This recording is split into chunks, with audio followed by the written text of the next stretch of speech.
Yeah, I'll react to that, sure. History of Arthur and... Whoa, too far. Everyone knows something about... Hey guys, it's late. It's 9 o'clock. I sort of, you know, get cozy. I feel like learning. King Arthur, one of you said in the comment section in a past few days, that they have really good mythology videos. So we're starting King Arthur. Let's go. Hi guys. Hope you're doing well. King Arthur. Whether you watched Sword in the Stone as a kid, listened to Camelot as an adult, or 80s just movie. existed in a part of the world where Britain was briefly in charge, you know about King Arthur. But if you ever tried to look into King Arthur to try and find some sort of canon for the story, you were probably both confused and disappointed. Maybe you read somewhere that Merlin aged backwards, but then couldn't find any evidence to support that. Maybe you wanted to know about the Holy Grail and ended up reading 50 pages about some Fisher King guy instead. Maybe you wanted to learn the sordid history of Arthur and Morgan Le Fay's secret tryst that famously produced the traitorous Mordred and were utterly baffled to find zero connection between Mordred and Morgan at all. Whatever the case, while Arthurian... It's not a good start when the thing that she's presuming that we think about, I don't know. Mythos is very widespread, and most people have at least some knowledge of the basic structure of the story. When you start tugging at the threads, the entire setup starts to lose cohesion. So what is Arthurian canon? And more importantly, do we actually care? To start off, we need to talk about the historical context for King Arthur, as in the time frame he supposedly existed in and the events and accomplishments he's generally credited for. Okay. But because talking about history makes me break out in hives, I've conscripted Blue to do it for me. Blue? So basically... I like red. Late 400s AD, after the Germanic tribes did the sacking and Rome did the falling, the power structure was pretty scattered, and a handful of German warlords ruled over an ethnically Latin and German mixed European population. As far as this dichotomy goes, Britain was handily in the non-Latin corner on account of Rome only holding territory there for a couple centuries, although they were still predominantly Christian. With the Roman Empire gone, there was hefty competition over who would get to fill in the various power vacuums that had opened up. In Britain, the major conflict at the time was between the local quasi-Roman Britons and a number of incursions from the Angles and Saxons, Germanic tribes from nearby Scandinavia who predated the Vikings by a good few centuries. Now, you might recognize some of those names from the word England, which is Angleland, and also places like Essex and Sussex, East and South Saxony. So our buddy Artie, according to the few sources that we have, was most likely one of these quasi-Roman Britons fighting against the Scandinavian invasions. That being said, the sources are quasi-Roman Britons fighting against the Scandinavian invasions. That being said, he said, like in the map of Europe, the Byzantine Empire said, "Oh, phew, they're not looking at me." Does that suggest the Byzantine Empire could have collapsed to the same powers that the West did?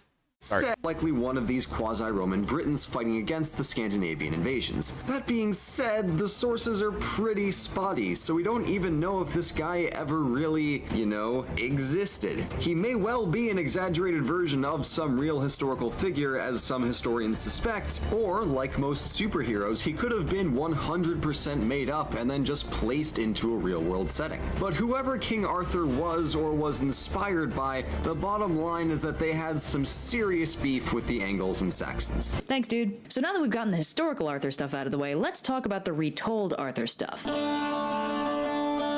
The earliest written accounts of King Arthur are from the mid-900s in the Annales Cambriae, and they're really short and really uninformative. One says, in 516 AD, Arthur won the Battle of Badon, and the other one says, in 537 AD, Arthur and Mordred fell in the strife of Camlan, and there was death in Britain and Ireland. Unsurprisingly, this isn't much to go on. It doesn't tell us who Arthur and Mordred are, or how they're connected to each other. It doesn't say who they're fighting, if they were fighting each other or on the same side. It technically doesn't even tell us if Arthur and Mordred died. And given that this account was written around 400 years after any historical basis for Arthur died, we're already starting from a pretty ahistorical source material. It's like the Bible, right? I mean, well, it's worse, I guess. Wasn't the first words of the Bible written, like, from someone who was born several decades after he died? The first written Arthurian stories properly get started in the early 1100s with Geoffrey of Monmouth's Historia Regum Britannia, a Latinized pseudo-history of Britain that starts with Brutus as the first king of Britannia and ends with Cadwallader, a king you've almost certainly never heard of because lineages of kings tend to peter out into lameness once the hero kings die. In the middle of the Historia is where all the Arthur stuff happens. Geoffrey of Monmouth is Eat two, Brute? Brute?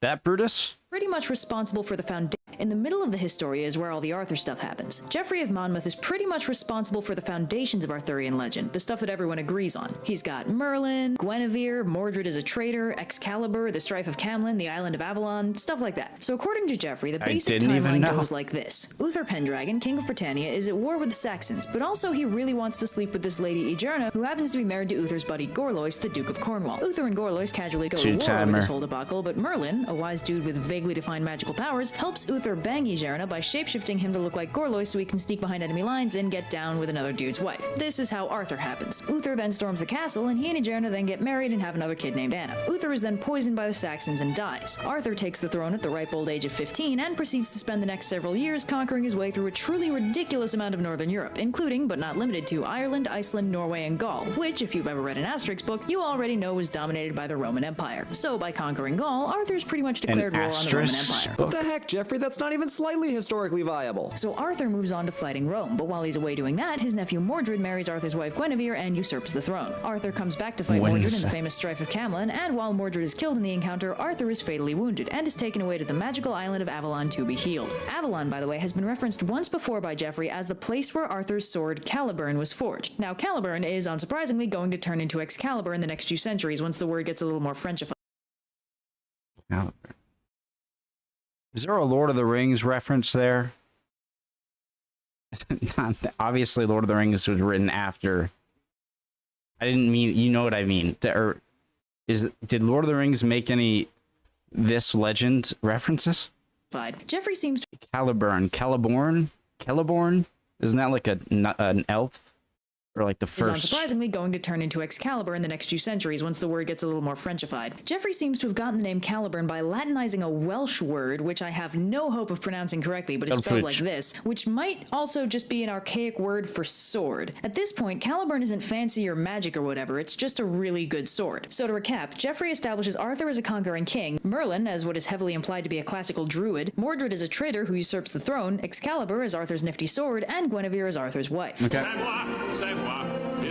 But Geoffrey's barely managed to publish the Historia Regum Britannia before people started writing fanfic about it. The first handful of these are written barely a few decades later by Chrétien de Troyes, a French poet whose name I also can't pronounce, who wants to show off an OC he's super proud of. You may have heard of the character. Does Lancelot ring a bell? Yeah, Lancelot, best knight in the world du lac, and I thought that was a place. I thought Lancelot was like a town. Man, Jesus. So many things in here that's being like softball, like underhand, easy. I'm still not even.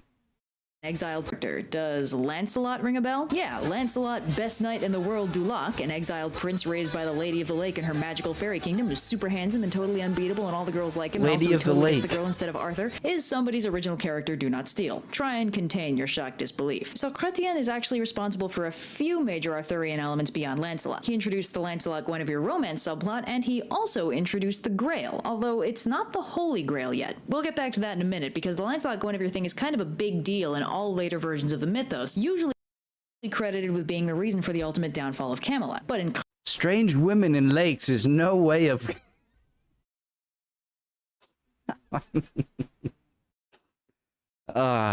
God, sorry, Monty. In all later versions of the mythos, usually credited with being the reason for the ultimate downfall of Camelot. But in Chrétien's version, Lancelot and Guinevere's romance isn't characterized as a bad thing at all. It's a beautiful secret love affair that's not even a little bit wrong, and how the heck did that happen? So one thing we have to understand for context here is that courtly love was just getting big in France around this time. Now, courtly love is a bit complicated. It's kind of a fusion of a few different ideas of love, none of which are native to France or even Western Europe. Courtship. So those ideas of love are, respectively, love for love's sake, which is the idea that love on its own is enough reason to pursue the whole thing, which also handily sidesteps the idea of it being morally wrong to be in love with someone who's married to somebody else. Exaltation of the beloved lady, which pretty much treats the lady involved as your personal goddess.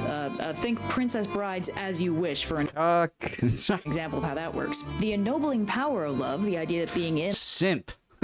Sorry, it's one of my favorite two words. Or cuck is an old word, I think, right? Cuckold.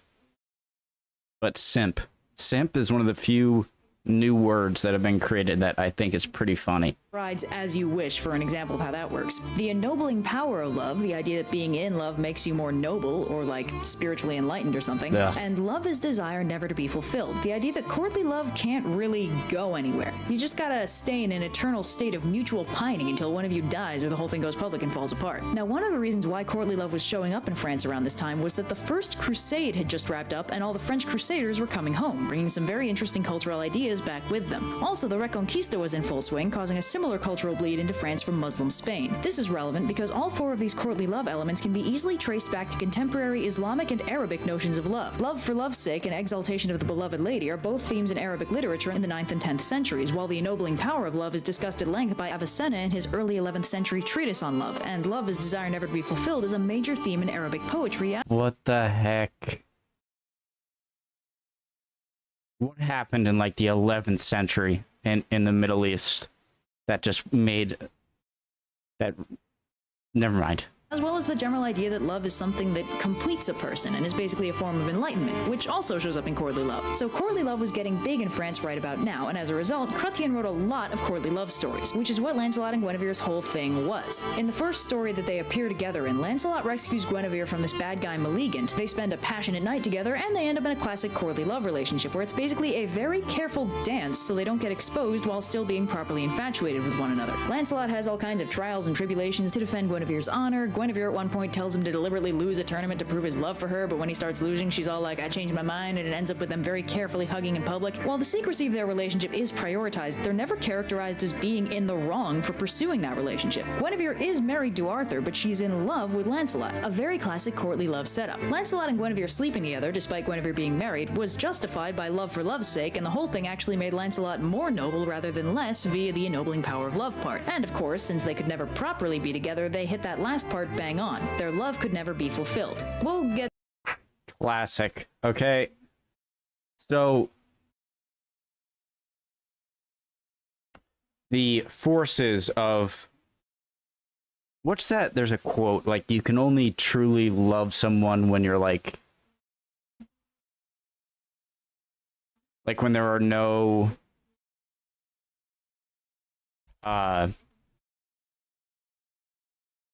consequences. Like, you know, when you grow up and you have responsibilities and like it just can't be like, oh, you're in love with someone. It's like, okay, what is this gonna work out? Do you have mutual, you know, whatever? Yeah, what's your job? Like, but like when you're teenager falling in love with the other teenager. I'm not a poet. I forget the quote. Get to the problems this caused later. Chrétien also introduced... It sounds like this chivalrous love is like love that is in the lust stage and never gets past it. And there's some element of risk which makes it like more voice crack, more exciting. And then you die or you're shamed before it can turn into the dull stage. The concept of the Grail in the story of the Fisher King. I'm not saying, you know, many people I'm sure have very great relationships for many years. Who you also might have heard of. The Fisher King's whole thing is that he's a king who's been wounded in a very unfortunate place and as a result can't have children. This has detrimental effects on his kingdom, which becomes a wasteland as a result of the king's infertility. So a knight named Percival stumbles on the Fisher King and is invited to a banquet, but warned against talking too much. While there, he sees a procession of people carrying weird stuff, like a bleeding lance and a candelabrum, and finally, a girl carrying a grail. Afterwards, one of the courtiers angrily tells him that if he just asked who the grail was for and why the lance was bleeding, the Fisher King's injury would be healed and they'd have all been saved. Percival then has to embark on a bunch of quests to fix his mistake, although annoyingly, Chrétien didn't actually finish this story, so we don't get a resolution until later writers stepped in to write Percival returning and healing the Fisher King. He's milking it. He's making a book number 2. Buy the second one. The next major part of Arthurian literature is probably one of the most famous ones, too. It's called the Vulgate cycle, written in the early 1200s, and among other things, it does a lot to Christianize the mythos, adding things like the holy part to the Holy Grail, and things like consequences for adultery to Lancelot's personal character arc. The Vulgate cycle also produces Le Morte d'Arthur, written by Thomas Malory a couple centuries later, which is basically just the same stories but rewritten a little bit for clarity. So to start off, before the Vulgate cycle was written, this dude Robert de Boron wrote a poem about Merlin fleshing out his backstory, and the poem's been lost, but it was transcribed transcribed into prose and incorporated into the Vulgate, which is why we still know basically what it said. Now, de Boron went ham on the Christianization for Merlin's backstory. Prior to this, Merlin had been kind of purposefully mysterious. He was heavily based on two quasi-historical figures, one a mad prophet and bard named some Welsh thing that I have no hope of pronouncing it spelled like this, and the other one Aurelius Ambrosius, a cryptic wise dude with unclear origins. Boron tosses that out the window and makes Merlin the Antichrist. Or rather, an attempted Antichrist. Nice. Basically, a cabal of demons got together and sent an incubus to impregnate a virgin, but said virgin objected, told her confessor, and the two of them baptized baby Merlin and saved him from potential Antichristness. His demonic heritage gave him some nifty superpowers, like shapeshifting as well as a perfect knowledge of the past and present, but he was also given the power of prophecy by God, making him pretty close to omniscient. Boron also expanded Merlin's mythical role in Arthur's upbringing, expanding it from orchestrated his conception to advised him throughout his childhood and adulthood, turning Merlin into a more permanent presence in Arthur's life. The Vulgate cycle also introduces the concept that Arthur wasn't known to be Uther Pendragon's son and heir, and had to prove his credentials by pulling Excalibur out of an anvil, so this is also the origin of the sword and the stone concept. In this version, Merlin's story ends kind of tragically, or hilariously, depending on your perspective. Basically, he falls in love with this lady Nivian, who's incredibly uninterested in him and grossed out by both his persistence, his oldness, and Merlin's a creep. His demon heritage. When Merlin won't leave her alone, Nivian asks him to pretty please teach her everything he knows about magic, and when he does, she uses her... What the heck happened? I thought you weren't interested. He's got money. Newfound powers to... Not joking, sorry. Not a sexist remark, just men suck, right, guys? Asks him to pretty please teach her everything he knows about magic, and when he does, she uses her newfound powers to seal him away so he'll leave her alone. Points for problem solving. Anyway, along with that stuff, we also get more focus on Arthur's knights when we get to the quest for the Holy Grail, which also introduces Galahad, the illegitimate son of Lancelot and Elaine, who, because Lancelot was strictly a one-woman guy, magically transformed herself into Guinevere to get him to sleep with her. Galahad is basically Lancelot, but better, like not sleeping with another man's wife better. Galahad kicks off... This seems like a very toned down, like this seems like it has some Zeus influence. Just like, didn't he like transform into a goat to have unrestricted sex or something? I don't know. His being better than Lancelot. Something weird. He was weird. Zeus. Lancelotness by better, like not sleeping with another man's wife better. Galahad kicks off his being better than Lancelotness by sitting in a chair that will only allow the Grail Knight to sit in it, or else it'll kill him. Galahad, not dying, is recognized as the Grail Knight, and thus the one who will find the Holy Grail. He also pulls a magic sword out of a stone just because he wasn't symbolically significant enough already. The knights do some jousting and some partying, and a few people mention that this Galahad kid seems a lot like Lancelot, only better somehow. And that evening, they all have a vision of the Holy Grail covered by a cloth, which also magically makes a bunch of food appear out of nowhere. Gawain declares that he wants to actually see the Grail, and this prompts 150 of Arthur's knights to decide to go on a quest for the Grail, which Arthur thinks is a bad idea and blames Gawain for. So Lancelot, Galahad, Gawain, Percival, and Bors, along with 145 other knights who are significantly more disposable, all independently head off to quest for the Grail. And by the way, this Percival is the same Percival as was in the older Grail story too, basically being slotted into the story as the previous Grail Knight candidate, so Galahad can also be shown to be cooler than him. But on top of showing off how cool Galahad is, the whole God, it's made up, isn't it?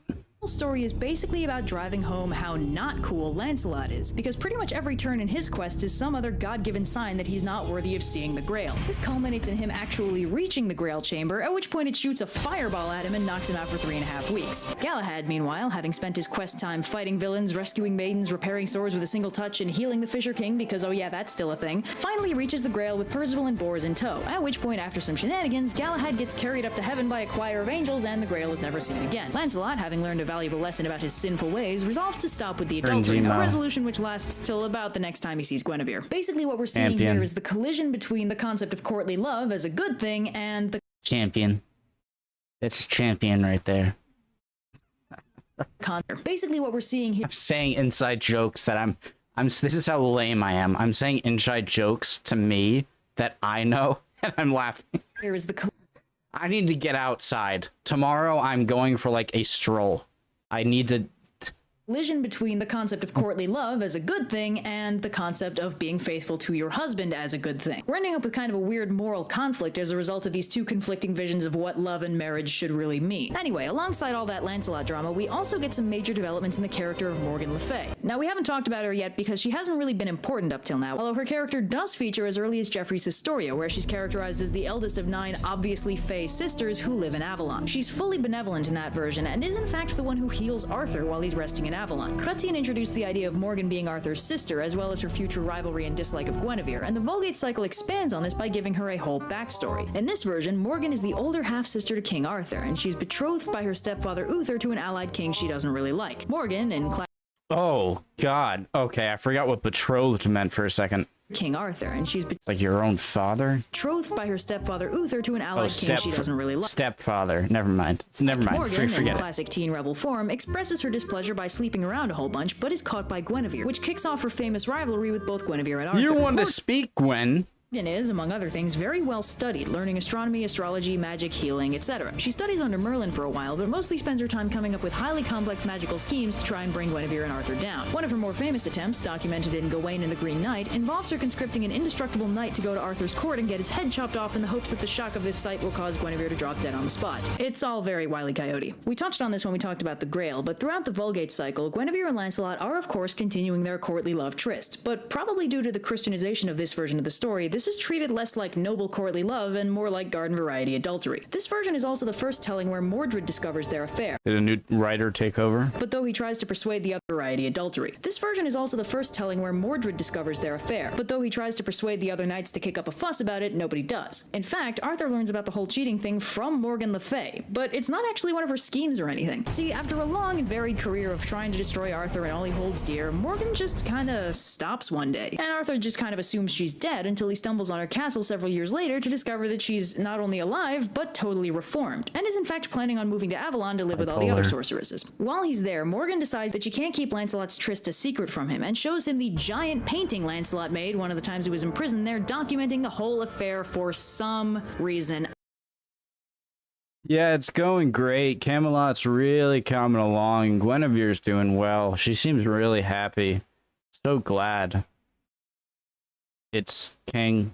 While he's there, Morgan decides that she can't keep Lancelot's tryst a secret from him, and shows him the giant painting Lancelot made one of the times he was in prison there, documenting the whole affair for some reason. I don't know. Lancelot is stupid. Deus Ex Anyway, Arthur is Machina. very upset, returns to Camelot, kicks off a huge conflict with Lancelot, who runs away to Gaul, and while Arthur's away fighting Lancelot, Mordred casually usurps the throne. In this version, Mordred fails to marry Guinevere because she hides from him in the Tower of London, but beyond that, the rest plays out about as expected. Arthur returns, strife of Camlin, Mordred dies, etc, etc, etc. In this version, Morgan completes her redemption arc by being the first of the sorceresses to arrive to ferry Arthur off to Avalon. In the aftermath of that whole debacle, Guinevere becomes a nun, Lancelot becomes a monk, and thanks to a promise he made at one point, he can't even be buried alongside his love when he dies, because the moral of the Vulgate is that adultery is bad, kids. Now, one meta thing we gotta talk about is that although Arthurian folklore has a lot of Christian elements, what with the Holy Grail and all, it's also got a lot of traditional Celtic folklore wrapped up in it, or pagan if that's how you want to phrase it. As you would expect. Oh, wow.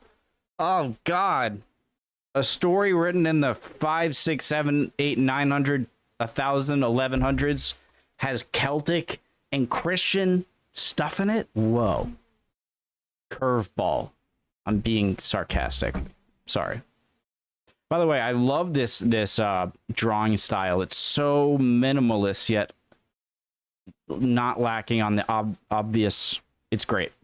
I mean, Morgan Le Fay literally means Morgan the Fairy. The Lady of the Lake is blatantly supernatural without being divine, and in the 14th century poem Gawain and the Green Knight is a suspiciously fey-like entity, what with the immortality, the illusions, the green aesthetic, etc., and he might actually be a variant of the mysterious folkloric Green Man. And despite the fact that the Christianization of the story is almost as old as the idea of transcribing the story, Celtic folklore elements kept getting added in for centuries. They're not all holdovers from the original telling, whatever that was. The idea that Excalibur was a gift from the mysterious fairy tale Lady of the Lake is as late as the 1400s, not an original pre-Christian idea. The stories were getting more pagan elements at the same time that they were getting more Christian elements, and there's a lot of debate over how exactly this fusion of antithetical worldviews happened, but if I had to guess, I'd say it's probably a fairly classical case of belief systems intersecting without colliding. Now, I've noticed— Yeah.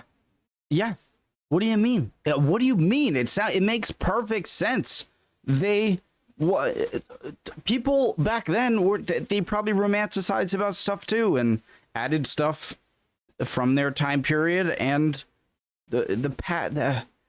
that's not curious. That sounds exactly as it would happen.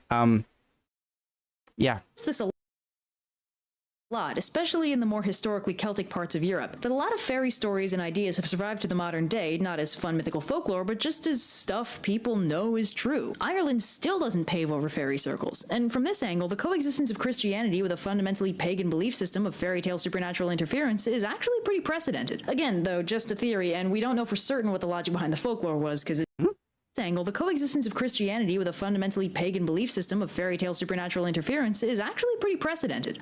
It's fan fiction. What? Yeah. Okay.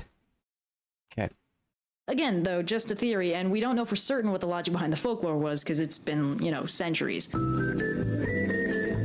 Now, after Malory wrote La Morte d'Arthur, which was basically just a remix of the Vulgate cycle, there was kind of a lull in interest in Arthurian mythos for a few hundred years. People stopped writing proper Arthurian poetry, and there was also growing concern about the historicity of King Arthur and whether any of the stories about him could be considered even a little bit true, or if he even existed. These questions were uncomfortable because Arthur was kind of the foundation of the whole matter of Britain, and the idea that he maybe didn't exist was uncomfortable in a lot of ways. A legend. Okay, it's like reality TV. I bet you is the most likely answer. Okay, a lot of the stuff on reality TV is fake.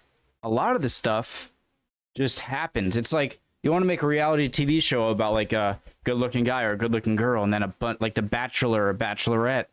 It's like, yeah, a lot of it's going to be fake, but a lot of the content is going to be real because you get a lot of young people interested in something. There's going to be genuine drama. So, like it was King Arthur based on a real person?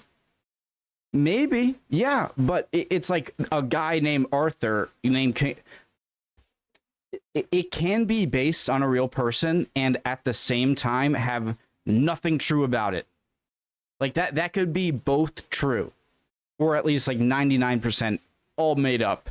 But one thing is like, yeah, he was a guy who was a king, and this whole story grew out of it, or he could have just been made up. Son of when England was young. So no new Arthurian stuff really happened until the early 1800s, when La Morte d'Arthur was reprinted for the first time in over a century. Now, with the benefit of nostalgia, Arthurian folklore got popular again in a big way as a romanticized ideal of chivalry and stuff. Unfortunately, World War I apparently kind of bruised the popularity of the chivalry idea, but the story stayed popular and has continued to be popular into the modern day. Now, the canon of modern Arthurian folklore isn't really the same as the Vulgate or Morte d'Arthur canon. There's been drift over the past few centuries, and I think this is because the way we think about King Arthur has changed. Geoffrey of Monmouth was writing a fictionalized history that was still supposed to be grounded in real historical events. Chrétien used Geoffrey's Arthurian canon to glorify his character Lancelot, and with him the French ideals of courtly love. The following centuries brought heavy Christianization and an exploration of Christian themes, ascribing Merlin's magic to demonic power, making Morgan Le Fay a scholar instead of a spirit, and using Lancelot's fundamentally contradictory characterization of supposed noble paragon and chronic adulterer to explore the notions of sin and impurity in the quest for the Holy Grail and the ultimate downfall of Camelot. In the centuries of lapsed interest in Arthurian canon, Arthur was rarely discussed and only ever used for political commentary on modern events. For the past 1,000 years,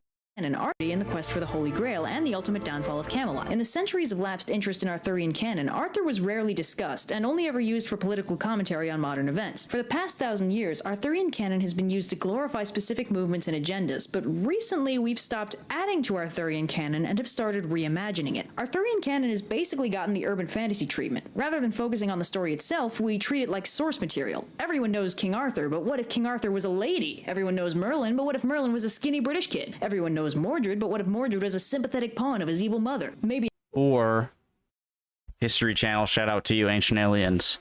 He was actually an alien. I wouldn't be surprised if Ancient Aliens has an Arthur episode. Everything is an alien. Is a skinny British kid. Everyone knows Mordred, but what if Mordred was a sympathetic pawn of his evil mother? Maybe to spice up your modern urban fantasy story, you should have the Fisher King show up, or make the bad guy Morgan Le Fay, or throw the Grail in there for funsies. Basically, rather than treating the Arthurian mythos like historical fact or moral creed, we're treating it like a mythology. And just like modern urban fantasy will casually mix up the events of major Norse myths for the sake of an incredibly entertaining movie, or rewrite Greek myths to be more character-driven, or just straight up make up new gods, King Arthur's entire story is basically an open source grab bag of modern fantasy ideas. And on top of that, modern writing also puts a lot more focus on character-driven storytelling than story-driven storytelling. Up until now, Arthurian canon has been written and expanded on for specific reasons. People added adventures to provide. If it's largely character-driven storytelling rather than story-driven storytelling, I'd say that means that all things point to fake. Because if he's fake, then it's going to be character driven. You have the character, you don't know the events. Could he have been real? Yeah, but if I had to bet my life, I'm going on the faker side.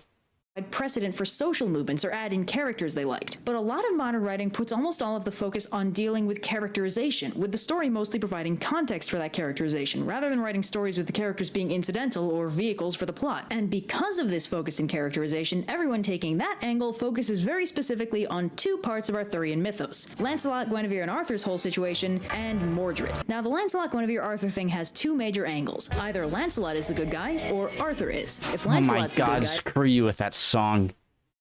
Some songs bring me back to high school. Thing has two major angles. Either Lancelot is the good guy, or Arthur is. If Lancelot's the good guy, then Arthur's characterization gets pulled into being a bad husband. Either he's neglectful because he has to go fight all these wars, or he's a full-on jerk, or he's boring, and Lancelot is by contrast a noble heroic paragon here to rescue Guinevere from her lousy husband with the power of love. If Arthur's the good guy, then Lancelot will be an egotistical, self-centered jerk who betrays his trust without thinking, and Arthur will be a beleaguered, betrayed man whose kingly duty demands that he execute his wife and hunt down his best knight. Either way, plenty of good characterization stuff to exploit. Arthur's characterization is further jerked around by the character of Mordred. So in the first texts that specify Mordred's relationship to Arthur, he's written to be his nephew, the son of Arthur's half-sister Morgause. Later versions changed it up so that Mordred was also Arthur's illegitimate son, but the modern version of Mordred is the son of Morgan Le Fay, conceived by Arthur and used by Morgan as one of her many schemes to bring Arthur down. You may note this has zero precedent in the mythos. Morgan and Morgause are different characters, and Morgan and Mordred canonically have nothing to do with each other. Not only that, but Mordred's decision to usurp Arthur's throne is always his own ambition. Also, lest we forget, Morgan Le Fay has already given up on being evil for years by the time Mordred does his traitor thing and Arthur falls. But the modern tellings combine the disparate elements of Mordred's betrayal and Morgan's routine scheming into one significantly nastier, game-changing plot, wherein Morgan bears Arthur's illegitimate son and specifically raises him to overthrow his father and claim his throne, which is a lot more evil than hiring a local fairy to prank Guinevere and hoping she dies from it. But as a side effect, this also changes Arthur and Mordred's entire dynamic.